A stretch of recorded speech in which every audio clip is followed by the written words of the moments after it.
அஸ்ஸலாமு அலைக்கும் வரஹ்மத்துல்லாஹி வபரகாத்துஹு. சத்திய சஹாபாக்களின் வரலாறை அறிந்து கொள்வோமா?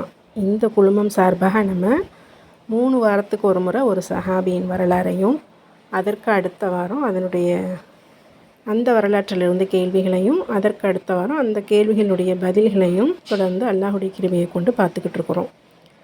அல்ஹம்துலில்லாஹ், அல்லாஹ் போதுமானவன். அந்த வரிசையில் இன்றைக்கி நம்ம ஹக்கீம் பின் ஹிசாம் ரலியல்லாஹு அன்ஹு அவர்களுடைய சரித்திரத்திலிருந்து கேள்விகள் கேட்டிருக்கோம்.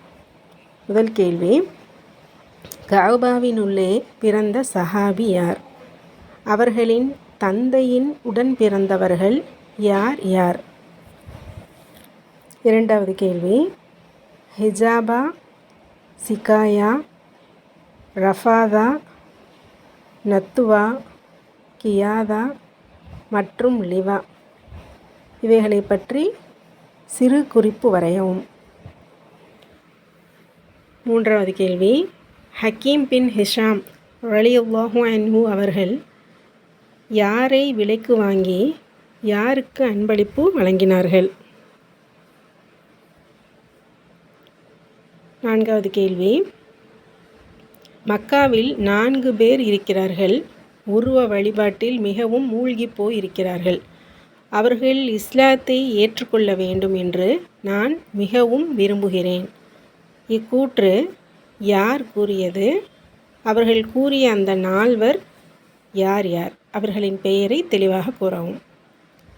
ஐந்தாவது கேள்வி, ஹக்கீம் ரலியல்லாஹு அன்ஹு அவர்களை அழைத்த நபிகள் நாயகம் ஸல்லல்லாஹு அலைஹி வஸல்லம் அவர்கள், ஹக்கீமே, மிகவும் உசத்தியான ஒட்டகங்கள் உமக்கு அளிக்கப்பட்டுள்ளன. அவற்றை உவப்புடன் ஏற்றுக்கொண்டால் அல்லாஹ்வின் அருட்பேறு அந்த செல்வத்திற்கு கிடைத்து அது மென்மேலும் வளரும். ஆனால் அவற்றை பேராசையுடன் நீர் அணுகினால் அவற்றின் மேல் அல்லாஹ்வின் நற்பேறு இல்லாமல் போவதுடன் உண்டும் வயிறு நிறையாத மனிதனைப் போல் நீர் ஆகிவிடுவீர். கீழுள்ள கையை விட மேலுள்ள கை சிறப்பானது என்று அறிவுறுத்தினார்கள். இதற்கு ஹக்கீம் பின் ஹிஷாம் ரலியல்லாஹு அன்ஹு அவர்களின் பதில் என்னவாக இருந்தது? ஆறாவது கேள்வி, நிகழ்கால ஐநா கட்டடம் போல மக்காவுக்கு இருந்த கட்டடம் எது? அந்த கட்டடத்தை எவ்வளவுக்கு ஹக்கீம் பின் ஹிஷாம் ரலியல்லாஹு அன்ஹு அவர்கள் விற்றார்கள்? ஏழாவது கேள்வி, மார்க்கம் அனுமதித்த ஆரோக்கிய போட்டியில் ஹக்கீம் பின் ஹிஷாம் ரலியல்லாஹு அன்ஹு அவர்கள் போட்டி போட்ட 3 விஷயங்களை தெளிவாக கூறவும்.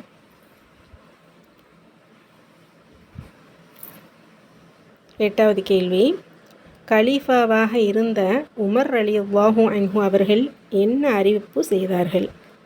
இன்ஷா அல்லாஹ் இதனுடைய பதில்கள் விரைவில் வெளியிடப்படும். உங்களுடைய பதில்களை தனிப்பட்ட முறையில் அனுப்பி கொடுங்க. தொடர்ந்து இணைந்து இருங்கள். வாரம் ஒரு முறை சஹாபாக்களுடைய வரலாறை இதன் மூலம் அறிந்து கொள்ளலாம். இன்ஷா அல்லாஹ் சப்போர்ட் பண்ணி, சப்ஸ்கிரைப் பண்ணி, ஷேர் பண்ணுங்கள். அல்ஹம்துலில்லாஹ். ஜஸாக்குமுல்லாஹு ஹைர். அஸ்ஸலாமு அலைக்கும் வரஹ்மத்துல்லாஹி வபரகாத்துஹு.